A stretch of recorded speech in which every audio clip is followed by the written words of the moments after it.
You're listening to Later with Mo Kelly on demand from KFI AM 640. Disney is planning its first ever community. I guess you could call it Pleasantville of sorts. No, it's not going to be stylized after Disneyland. These are legitimate houses in their own right. There's even like a 55-plus community. And I said, wait a minute, that might be something for me. And then I saw the price. I said, whoa, it's not for me. Because the houses start in the high millions. And the houses go up to the high 2 millions. The Walt Disney Company is building Cotino, Cotino. Its first ever story living by Disney. And it's a planned community in Rancho Mirage. That's out near Palm Springs. Homes, as I said, start more than $1 million. But if you go to the actual website, and I was checking it out because I wanted to see what the houses look like. They're gorgeous. You can go to storylivingByDisney.com/Cotino, Cotino, and you can see new home sales. You can get pictures of the homes. You can join their lists, have a viewing, walk out there, and they'll take you around some of the model homes. But the prices are a little bit cost prohibitive unless you are independently wealthy. The renderings of the home designs you can see reveal the flat multi-level elevations of mid-century design. They use a neutral palette. It's not bright colors, it's muted colors. And it kind of fits in with the whole desert motif. The first round of 300 homes went on sale earlier this year, and they are under construction. But the full community is slated to have some 1,900 homes. And I think about this from a business strategy plan. If you think about Disney getting into real estate, not necessarily a function of the amusement park aspect, but just land and developing it. And we know that real estate is usually returns a great investment. If you're selling these $1 million homes, and I guess they're just buying up all this land out in the desert and then developing it, it makes sense. It really does make sense. And this is going to be the next, I'll say, chapter in the world domination of Disney. Well, I mean, look, I hear you talking about the $1 million. $2 million. Well, that's on the high end, but the entry level round of about $1 million, that's actually not that far off from where homes are just period in California. No, I remind you that that's why I went to the website. Yes. The story says in the millions. No. It says it starts in the high 1 millions. I got you. Even starting in the high 1 millions isn't that far off when you look at the average. Just the average in just your basic run-of-the-mill neighborhood home is over 900,000. That's just living, right down the street from the station here in Burbank in some little house. I get that, but part of the reason why we pay more here is because we are closer to more here, as opposed to living in Rancho Mirage. It'd be different if Rancho Mirage in that area was more developed. It's still a lot of desert out there. Yeah. It's not like you're moving to Palm Springs, which is very developed. But look at how fast they are developing these desert communities. Well, i.e., that's Palm the investment Springs, aspect. Yes, and even hell in Lancaster. I mean, Lancaster was nothing but desert, and the next thing you know, Lancaster, Victorville. Those are starting now, looking at multi-million-dollar houses in some areas in Palmdale. I'm looking myself. I have no problem saying it's crazy. It is crazy. And now there's like 13, 11 balls or whatever out there. Every time you turn around, there's a new development. But it took about 10, 15 years for it to get there. Yeah. Because I was looking, I'm going to tell all my business, I was looking for a house out in Palmdale in like 2001, 2002. And you could get a house for like $250,000, $300,000. But it was nothing out there. You were just going to be out there by yourself for the most part. Now it's much more developed. Yes, they have houses anywhere from $500,000 to $1 million. And on the way to Palmdale, you see Santa Clarita, and that's really exploded. Yes. So if you got in early, and this is talking about getting in early, yeah, this would be reasonable if you compare it to what it's going to be 5-10 years. Yeah, because when it gets fully developed, these $1 million plus homes will be $3 and $4 million. Easy. Yeah, but I'm saying that goes back to, Disney, I see what you're doing. I see what you're doing. And if you do this on a large level, let's just put it in movie terms. Let's say you put in $200 million to make this movie. And let's say you put $200 million in for this development, but it brings you back $1 billion. Yeah, I get it. I get the math. I mean, look, the houses may be priced at 1.8, 1.9 million. When you look at them, they didn't cost that much to make. They didn't. And you know, they're going to sell them for a lot more than what they cost to build them. So, you know, I look at the bigger picture of Disney just buying up land, and not that they would move away from movies. I'm just saying that's just the evolution of the Disney brand, and it just makes sense to me. So, Tuala, dark Donald Trump. Oh, did we ever tell this story, Mark? Oh, man. I don't know what you're talking about, but I see on the site, the Cotino site, they have homes for adults 55 plus. So you're in business mode. No, I was saying that's part of the reason why I was checking it out. And then I saw the price was like $2 million. I said, For the 55 enough? yes, my man. Yes. You can be around your fellow seniors. You can play shuffleboard, the whole 9 yards. Yeah, but I just wouldn't be able to afford any of the houses. I'm not rolling like that. Okay. Well, they look happy in the photos. they look blissfully because happy. they're retired. It's like those commercials with the people who had the little bullet mixers. They all look so happy. I want to tear off a piece of that. Look, if I could move into a 55 plus community and keep out riffraff like you. And coyotes. Absolutely. Yeah. Yes. Actually, well, I don't know if they can keep out coyotes, because when you're in that area, you're moving into their neighborhood. Yeah. You know, you have to create some very high fences, because they can jump over like 6-7 feet fences. Uh-oh. Yeah. So that, I don't know if I would be, you know, I still would probably have to deal with the coyotes. No, it seems like they would be nice houses. It'd just be somewhere I would have to go when I'm done working, or if Robin would let me do the show remotely. I'm not making that drive every day from like basically Palm Springs. Oh, these people all look so happy. They look like they've just passed around a vape pen, and they're not wearing any pants under the table. They look like they passed around more than a vape pen too. Oh, yeah.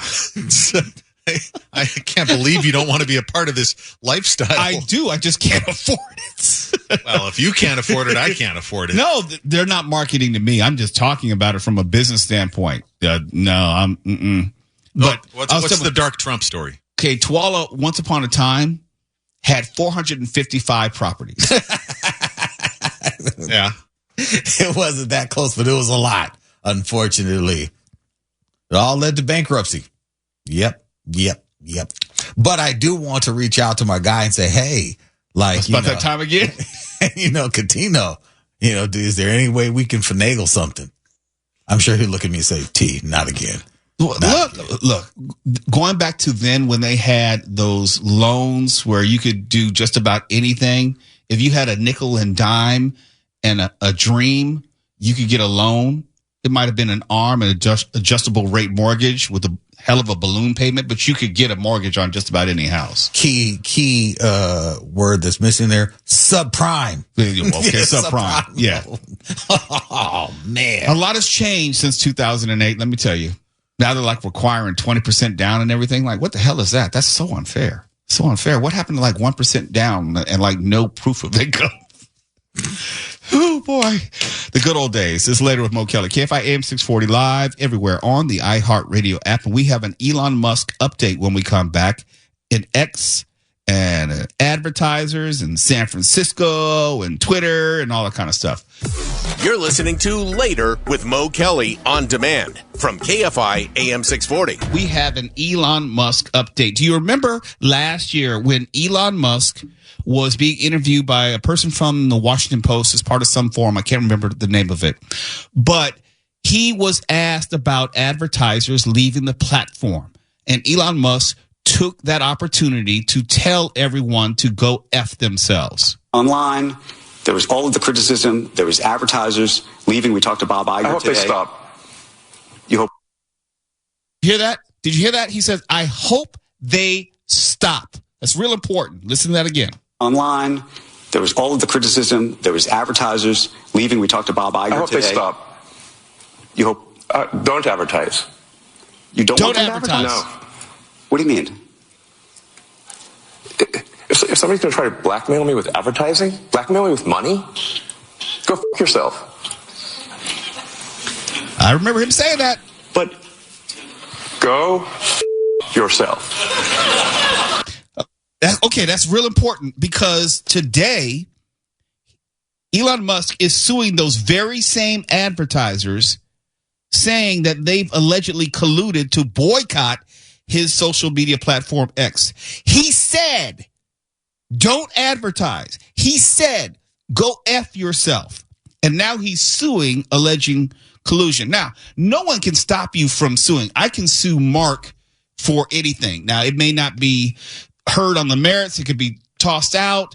The judge can say I don't have standing, yada, yada, blah, blah, blah. There's nothing stopping me from suing you, Elmer, Tuwala, for any reason. It could be frivolous, but the court would decide that. We all just expect it sooner or later. It's coming. It's coming.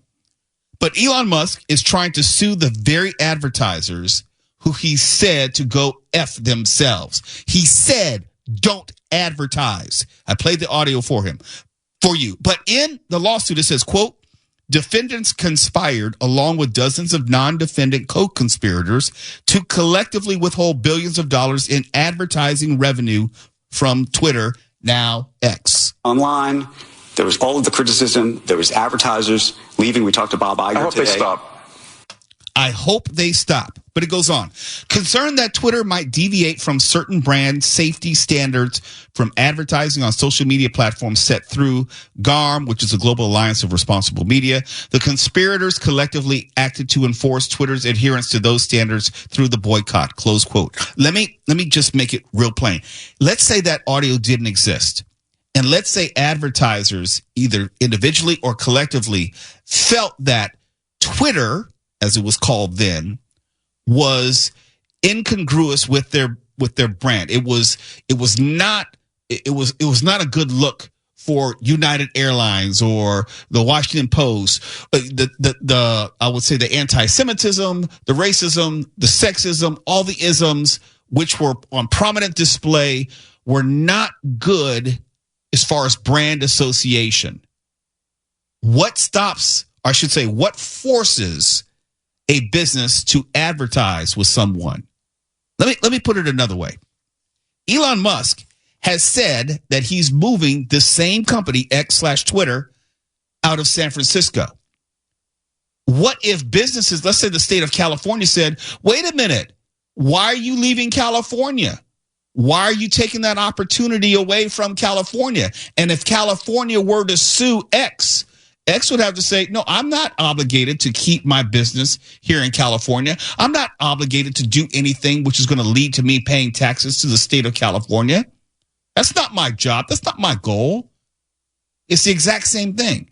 It's not a business's responsibility to cater to Elon Musk. We have no obligation to spend money to help out Elon Musk. But the audio does exist. But he did tell these same advertisers to go F themselves. That's not collusion. That's just agreement. They said, okay. He said, do not advertise. And by golly, they obliged him. Online, there was all of the criticism. There was advertisers leaving. We talked to Bob Iger today. I hope they stop. You hope? Don't advertise. Don't advertise. You don't want them to advertise? No. What do you mean? If somebody's going to try to blackmail me with advertising, blackmail me with money, go f*** yourself. But go f*** yourself. Is that clear? I hope it is. Hey, Bob, if you're in the audience. Well, Bob let me Iger, ask you then. That's how I feel. Don't advertise. How do you think then about the economics of X? If part of the underlying model, at least today, and maybe it needs to shift, maybe the answer is it needs to shift away from advertising. If you believe that this is the one part of your business where you will be beholden to those who have this view, what do you do? F-Y. Said it 3-4 times. Go F yourself. Don't advertise. And they stopped advertising. They listened to him. Maybe they made the decision having nothing to do with Elon Musk and what he said. But put it this way. If you walked into any business that you were advertising and they told you to go F yourself. Let's say you walked into McDonald's and okay, well, that's unfair. Let's say you walked into any hamburger joint and the person behind the counter said, go F yourself. Are you obligated to spend money there? They'd never do that at Burger King. It's all have it your way there. That's right. If you walked into some sandwich shop, some grocery store, and the president of the company said, go F yourself, would you spend another cent there? It's Probably almost not. as if some people hate free market capitalism when it doesn't exactly go their way. Look, and you're trying to require people, businesses, to spend money on you? That almost sounds like, what's the word I'm looking for? So look at the time. KFI AM 640, we're live everywhere in the iHeartRadio app. You're listening to Later with Mo Kelly on demand from KFI AM 640. And from time to time, I refer to the time I was sitting on a federal grand jury. It was criminal, not civil, but I learned a lot from it. It was a great experience. And if you are ever given the opportunity to sit on a federal grand jury, it's so unlike anything that you've probably ever experienced with the ordinary or county jury duty. It's a different process. I was on for 4 months. We met every Tuesday, had all sorts of cases from immigration to child pornography, unfortunately, to murder, drug trafficking. But the main takeaway was this. When the federal government comes after you, be it civil or criminal, they already have the goods. If they file the lawsuit, if they file the federal indictment and get the true bill, they already have you. The data collection methods are so extreme, and you realize this when you're sitting in the federal grand jury, the type of access to because in a grand jury, they're only showing you some of the information. They just want to make sure they can secure an indictment in a criminal sense. They're not showing you everything they're going to actually divulge at trial. And I have to assume on the civil side, it's very similar. When the federal government comes after you, they pretty much already have you. They don't bring cases that they don't think they're going to win. Absolutely. Absolutely. And so when it hits the news, so-and-so has been indicted like a Bob Menendez, they already had him. It was pretty much a formality. You should not have been surprised when he was convicted on all counts.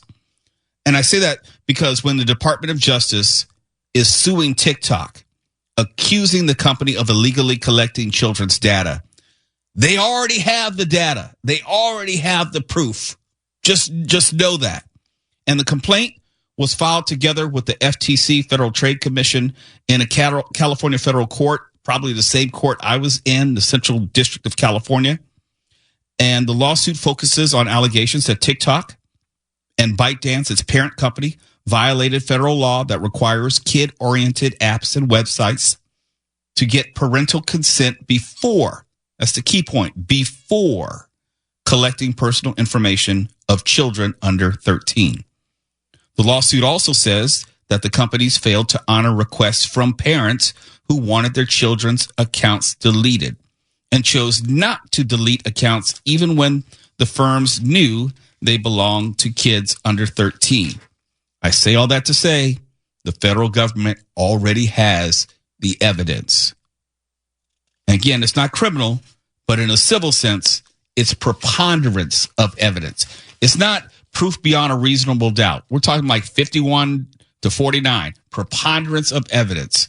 They're going to win, and they're going to win big. Also in the complaint, the Justice Department and the FTC allege that TikTok has knowingly allowed children to create accounts and retain their personal information without notification of parents. And it extends to accounts created in the quote-unquote kids mode. That's a version of TikTok for children under 13. The feature supposedly allowed users to view videos, but barred them, and I say supposedly, from uploading content. They also accused TikTok of sharing the data with other companies. Wait for it, such as Meta's Facebook. and an analytics company called AppsFlyer to persuade Kids Mode users to be on the platform more and practice TikTok. I don't know.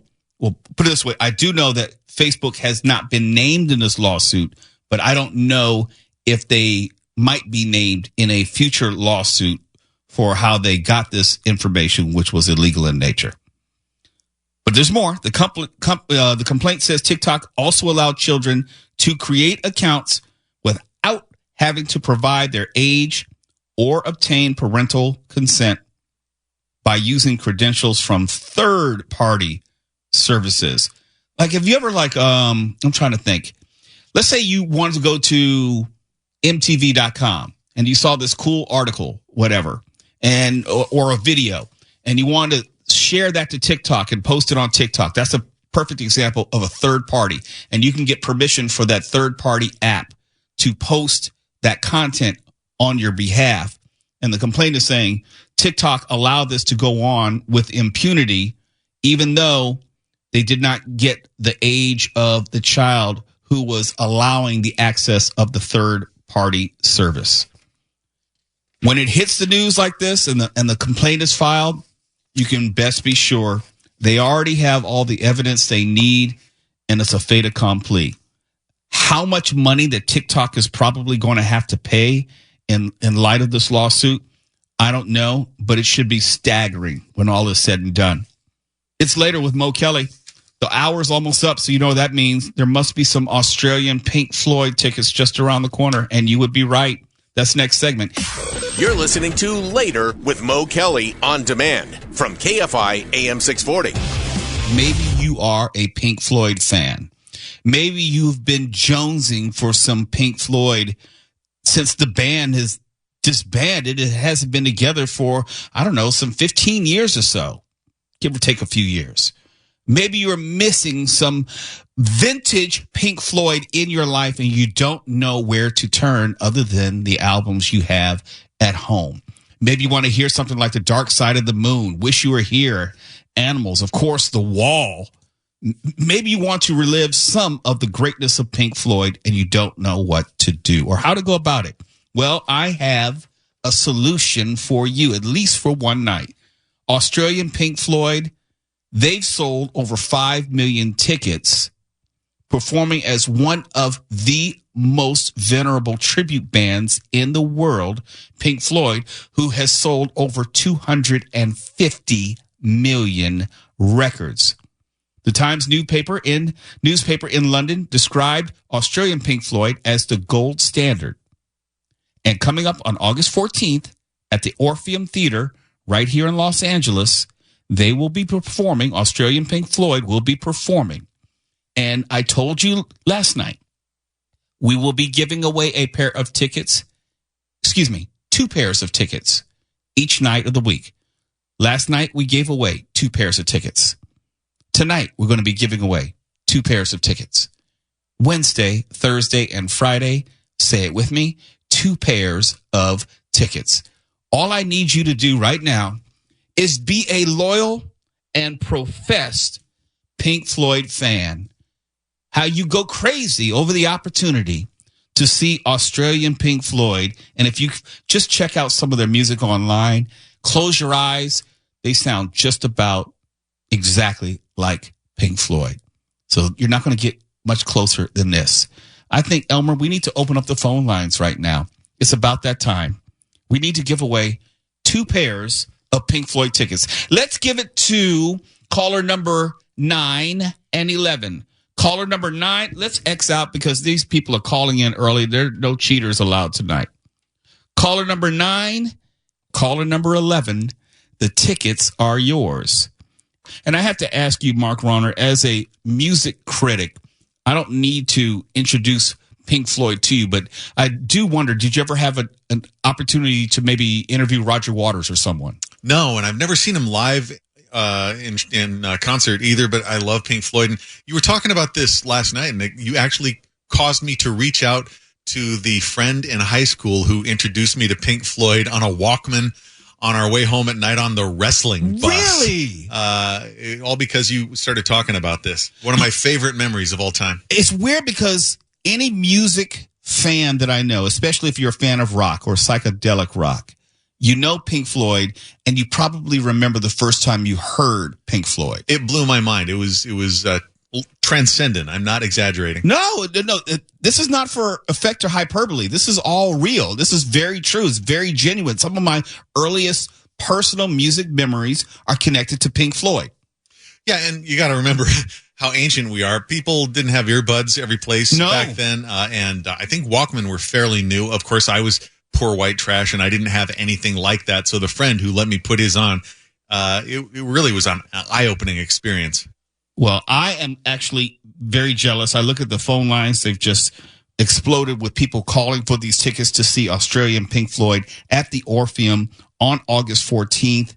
We're giving away 2 pairs of tickets tonight to caller number 9 and caller number 11. I'm jealous because, like you, I never had the opportunity to see Pink Floyd, and this probably would be the closest approximation to that. And from what I hear, they sound virtually identical to them. And, you know, not to dismiss what Pink Floyd did, but that's some feat to be able to even be thought of that way. This sounds really cool. I would love to see this show. And you have a long tradition of rock band, Beatles imitation bands, yes, that kind of thing. This is great. Caller number 9, caller number 11, you will be the winners. And if you should not win tonight, do not fret. We have tickets that we're giving away tomorrow night, Thursday night, and Friday night. In fact, we're giving away 2 pairs of tickets each and every night this week. Where else can anyone say that they're giving away Australian Pink Floyd tickets like that? Every single night this week, Wednesday, Thursday, Friday, and that's after Monday and Tuesday. I remember trying to tell them we were going to start giving away some very cool prizes, and this is another one just like that. And it's one of those prizes like, I need to call our friends over at the Orpheum and say, hey, can you set aside just a pair of tickets for me and my wife? Because it's fun to give away stuff, but sometimes I want to be a part of stuff. When you said me and my wife, when you were on the me and the part, I thought you were going to say Mark. Yeah.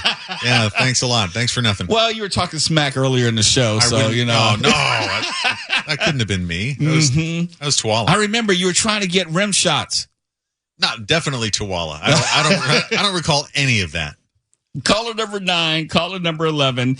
If you are one of those 2 callers, you'll get a pair of tickets to see Australian Pink Floyd at the Orpheum on August 14th. We'll be giving away another 2 pair of tickets tomorrow night and Thursday night and Friday night. KFI AM 640, we're live everywhere on the iHeartRadio app. Common sense left California a long time ago. We're bringing it back. KFI. And KOST HD2. Los Angeles, Orange County. Live everywhere.